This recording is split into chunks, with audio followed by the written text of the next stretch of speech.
that of the areas. But sometimes when it's too much of the blessings, we literally get confused at a time. When you look at the past few weeks and the past few days, Uganda has been experiencing rains in almost all the parts of the country. And this has affected movement of vehicles, the traffic flow in most of the areas, and as well affected businesses. Mainly people who are actually doing businesses outdoor.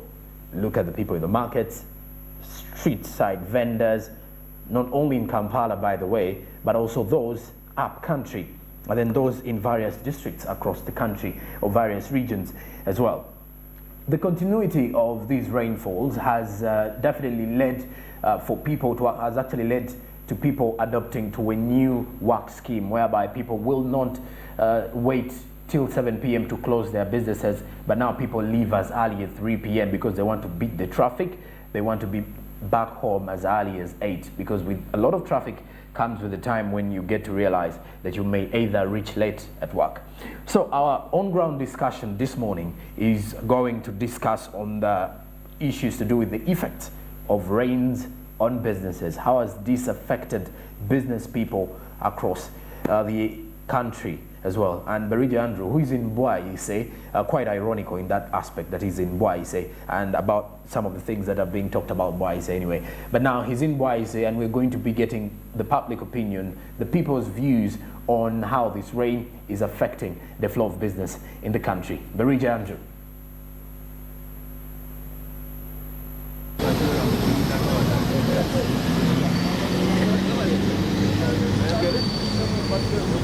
Thank you very much, Jerome Paul Sonko. And yes, today we are just right here in Nakawa. It was actually quite very random as we landed here. And you see, it's a very cold day.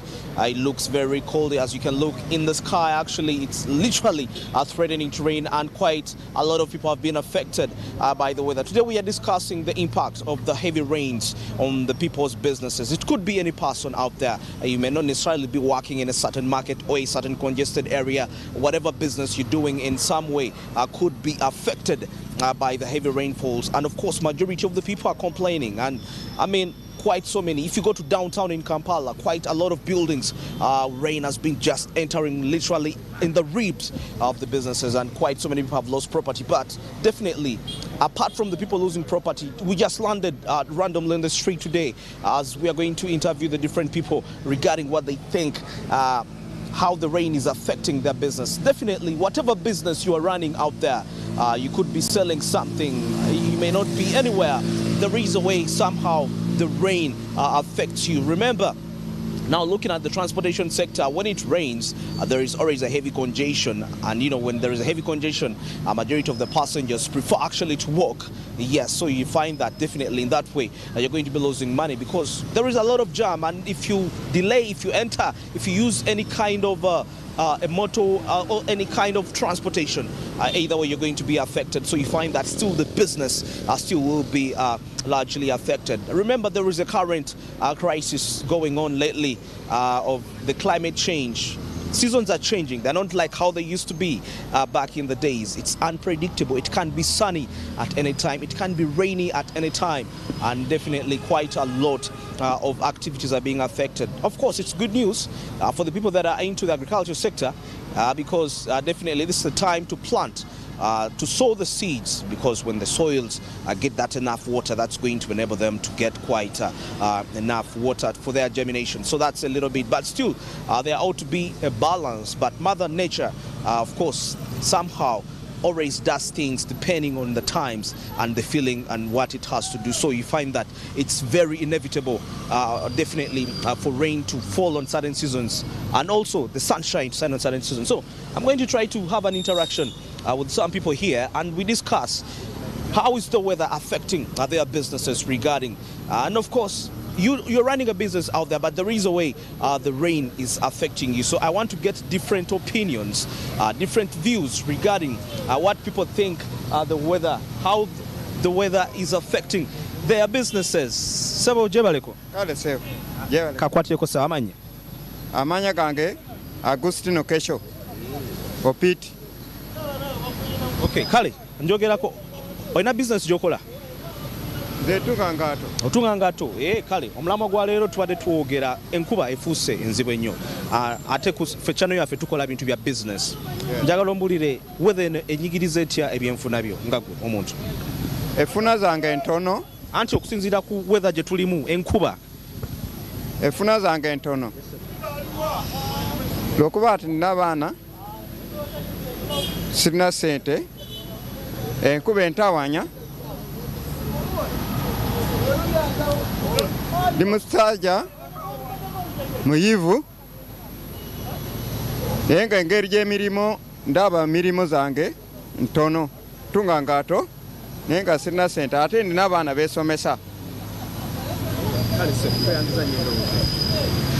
All right, we are still having opinions. What people think. How is the weather affecting them? Madam, how are you? I'm good, how are you? I'm good. I see. This is your business? Okay. How is the rain affecting your business? The rain is too much and it causes some problems. Sometimes it beats those newspapers that you're seeing, and after all you make a loss. So you're making losses? Yeah. So what are you doing about it as you? Of course, I'm planning at least to buy an umbrella so that in case of any inconvenience, I can be able to protect my things. Yeah. Okay. Thank you so much, madam. All right. The rain, heavy rain, of course, every person is being affected in some way, and wherever you are, definitely it's affecting you somehow. So we want to find out, and every person is having, there is a way it's affecting them, regardless of what they do. Kale mukama wange business etambulete. Business erimu okutagala kwa amaanyi nnyo. Economy eriwo amafuta ge gatusumbuwa ennyo. Kale mukama wange. Kati olwaleero twogerako ku nkuba esusse zenenako. Kyemanyi buli muntu ina engeri abantu bangi evuddeyo eribanyigiriza mu business zaabwe. Mu kibuga ebizimbe byonna kati amazzi gali waggulu ebimba bigadde. Kati gwe nga mu business yo enkuba eno ekunyigiriza etya? Ina engeri gyekosezaamu ebyenfuna byo? Nayo engeri gyekosezaamu era enkuba weetonnya tewali muntu atambula, tewali kitambula kyonna. Amanyi abamuyita Mutema Godfrey. Munawulire mu bodaboda Luzira Paris. Kale sebo tweyanziza nnyo. Yes, as you can see, just right now it's literally about to rain, and of course business. Remember, as Smart 24 TV, always look at the impact of every aspect of life, but we relate it to the business side. And today we are looking at the impact of the rainfalls regarding to different people's businesses. Sebo mujebaleko. Kale sebo naje. Amanya sebo. Manya bampita yesije Osibat. Osibat. Bitambula bitya? Tebyandi badde nabuzulwa kubanga nte enaku zino tukolera amafuta meere. Kitegeera mukama. Kati twogere ku enkuba ndaba buli saawa etonya ate kyemanyi n'engeri gyekosamu business yammwe abali mu transportation sector. Ebanyiga etya? Of course aba boda ngaffe twandibadde twenyumiriza nnyo mu kasana. Naye enkuba bwetonya ndowooza abataxi bakikuba. Kubanga omuntu ayinza kubanga ayambadde engato y'obulungi n'alinnya ku boda ate negenda ng'emukuba ebisooto. Kale kyekyo ndowooza tewali kirala. Naye ebisigadde endowooza engeri Katonda gy'ayagaddemu. Oba n'enkyukakyuka y'obudde simanyi kubanga edda twafunanga akasana n'omanya nti kaakano kajja kujja kamaleyo ebbanga bweriti. Naye kati ennaku zino enkuba etonyera weeyagalidde. Kwegamba naffe tetumanyi wa kyekiva oba wakitandikira oba kinaakoma ddi. Temukikwasaganya mutya ennaku zino? Ennaku zino okola bwetuuka ssaawa nga musanvu enkuba bwetonya ng'odda ku stage ng'owummulako. Then n'oddamu n'okomawo akawungeezi. Oba si kyo n'ofunayo kalwayini nawo n'oyiriba ng'abalala. Neyanziza nnyo endowooza ezo. All right, I'm discussing the impact of rain onto the businesses of people. Let me get someone here. Sebo jebaleko. Amanya sebo. Hey, okay, fine, it's okay. Definitely, some people never want to speak out what they feel. Yeah. Let me try to get a gentleman here. Sebo jebaleko. Hey, Olibutev ku Smart 24 TV. Amanya nedowoozi yenze Simon Peter Soita. Kati olwaleero twogera ku enkuba engeri gyenyigiriza mu business yammwe. Enkuba ekunyigiriza etya? Bukyanga etandika okutonya ebadde business ebadde etambulete ya piki. Enkuba okuva lwetandika otonya business kati tezitambula bulungi lwakuba abantu kati tebatambula ez'epiki. Ogenda kwesangawo wamu nga waliwo ebinnya nga waliwo amazzi kati ogende walinga ku Jinja Road ku bitaala amazzi nga gasibye kasitoma tasobola olinnya piki lwakubeera piki esobola ozikirira mu binyaawo esobola okuyimirira mu mazzi oluzi n'amakubo gabeera gaseerera emipiira egimu jukira ku makuba agamu enkuba wetonya gabeera nga kaseerera lwovugira nnyo ku sipiidi ng'ebitaala bikutadde ate omunga ali kusala ebitaala ogenda kwesanga nga osiba piki ng'eseerera okubeerako ebigo ebiki n'abakasitoma babeera tebalabika babeera baagala olinnya takisi nti bamanyiridde takisi ya 10 ogenda kwesanga n'ekirala kasitoma abeera agenda ava mu kibuga agenda Banda ayagala omutwale ku 10 ate nga amafuta gaalinya enkuba jaamu kubeera jaamu ati mbadde mukikwasaganya mutya ennaku zino ate ennaku zino tugendera ku mbeera lwakuba otaddemu amafuta go tosobola obirekeraawo olina omanya mpuno kati okasitoma agenda ate nga gyogenda okuvuga piki enkalu at least leka otwale oyo owa 2 owa takisi ali mu kutwala 2 nawe leka otwale 2 n'ekintu ekirala kyetusaba gavumenti at least eterezeko amakubo ogenda wali ku mid parkers amakubo mafu ogenda kwesanga nga amazzi gasibye ogenda kutuukamu bwoti n'emmotoka lwetuukamu bweti ng'esibiramu ogenda kuvuga piki ng'olowooza oba amazzi gabadde matono nga piki mwenna musobola okugwiramu n'okugwa Ale sebo nianza nyendowooza ezo sebo. Okay, different people of course giving their different opinions regarding the heavy rainfalls, and I was so amazed by that previous review where the gentleman said actually that the roads sometimes when it rains due to their poor structures there are floods that cause within there, and of course when you're riding the boda and you're carrying a passenger you may not actually know that there is a hole there, and at the end of the day you might end up falling into a sudden deep pit, and of course that's going to be very damaging to you as a person and also to the life of the passenger that you're carrying. But definitely I think I should get just one more person as we wind up this segment, Smart Means Business on Ground. I think I may be forced to go back to where I started as we are investigating the businesses. It's a cold morning. You can feel the ambience of this place. We are in Nakawa. People wake up definitely to work and make money, but you know, nature never understands that. It always operates like the way it wishes to operate. Basa omujebale ko. Ale sebo nayo jebale. Amanya sebo. Amanya esonyo Richard. Alati lero omulama gwe twadde twogerako yensonga yenkuba etonya wakati bantu bangi mu business balikaaba kuba ebizimbe bimba bigadde mu kibuga. Kati nga mwabali mweno business. Mwe inengeri gyebanyizemu. Ngojeko kyotunyiga n'embeera ebyenfuna. Yesinga otokosa mu ggwanga kubanga abantu abasinga obungi bala bali waluna bali idle tebalina mirimu kubanga enkuba etonya nene ebyenfuna bitono nnyo mu bantu buli muntu gosanga gaba sina sente ne weebuuza amafuta ga bbeeyi abantu tebatambula tebalina sente kaliwo n'atambula batya nga tebalina sente ne weebuuza ate kati fe abagagula tufuniramu wa nga amafuta gagula bbeeyi ate ng'omuntu twala wa layisi ngojeko n'ekinko bwito biyimiridde mu ggwanga. Ale mukama ne yantuza so bujebale. Eriso jebale ko. Whether enyigecha business here. Amanya gange bamitatu Kisenge Dennis nga nkora Newport Bay Road. Business yande badembi nerwa kuba nti tuina mu challenges whereby kati sawa weno bagamba tulino kugenda twewandisa muki mu KCC mu disa weather enkuba tujagara fine nenge enkuba eno lwakuba ebiseera ebisinga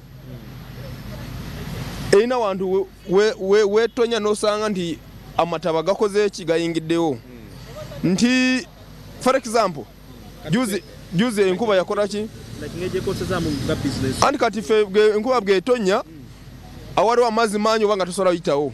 For example ngawe namwonga awo genda side zeso ya wanogundi Kiburi amazi nga mayitirivu enkuba twandi jagade na ekisinzo kuleta obuzibu bwo bwonna nti amazi awe no manji ne tegalina makubo gwe no kuyitamu whereby abantu bazenga basure obukyafu muki mu myara ebicupa biche ebyo ate nabasinga baze bagamba nti waliwo embeera ya nema preservinga nti entobazi whereby amazi gasobola kola ki kubanga gasobola kwekweka omwo until nga akoze eki nga gakaze.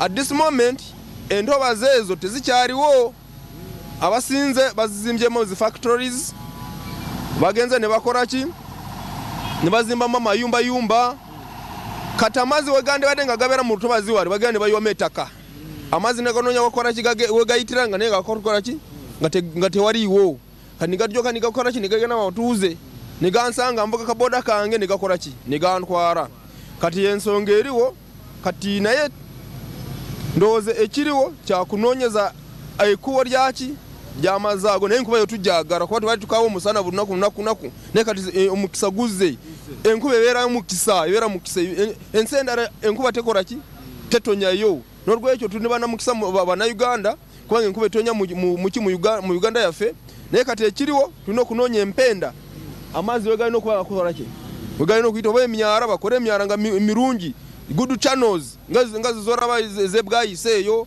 wana wora obutyebaga bwaki bw'amatabaawo bajje bakolewo batuyambe baleka tujjamu akasente ate nga tebagala tukolera amakolwaki wetulina oyita oba juuzi epiki enkuba yatwala omwana wali maaso wali ng'avuga piki naye ng'agezaho kugamba kansale amazzi nigamutwala kati embeera eyo si nnungi n'olwekyo tusaba gavumenti etuyambe yokwatagana n'abantu abakolaki abazimba mu ntobazi zi factory ate ekizibu ekiriwo bagobaganya bara basulawo bamufuna mpola ate bo ne bazimbawo ki zi factories kale newuunya kati lwaki bagobyewo oli ate bo ne bazimbawo factories kale bambi mwebale nnyo mwebale ddala Transit endowooza several.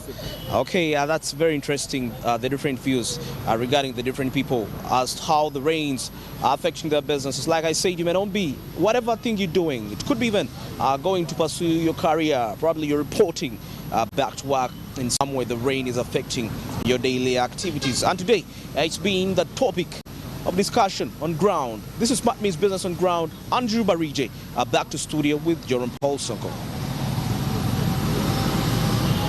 All right, some bit of corrections in there.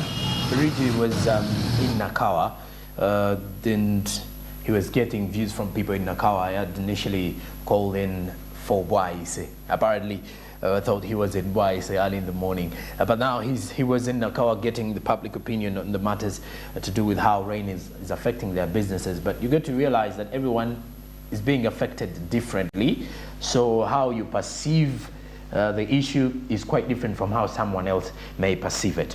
Okay, thank you very much for being part of Smart Means Business today. It is Wednesday, I did say 14th of September, and another beautiful day for you to go out there, crack those opportunities and make some good money for yourself as an individual and change as well as inspire those around you and see how best you can execute all that matters. I'm Jerome Paul Sonko, and you can follow us for more proceedings regarding business on our social media. Smart24 TV on YouTube, Twitter is Smart24 TV, Instagram Smart24_TV.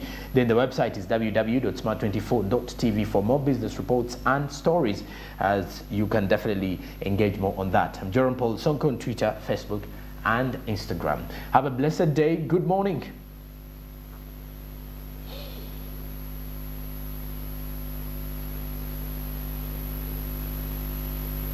Mr. Speaker, the issue I'm raising is about the breakdown of the infrastructure, special roads, access roads using tourism areas and factories.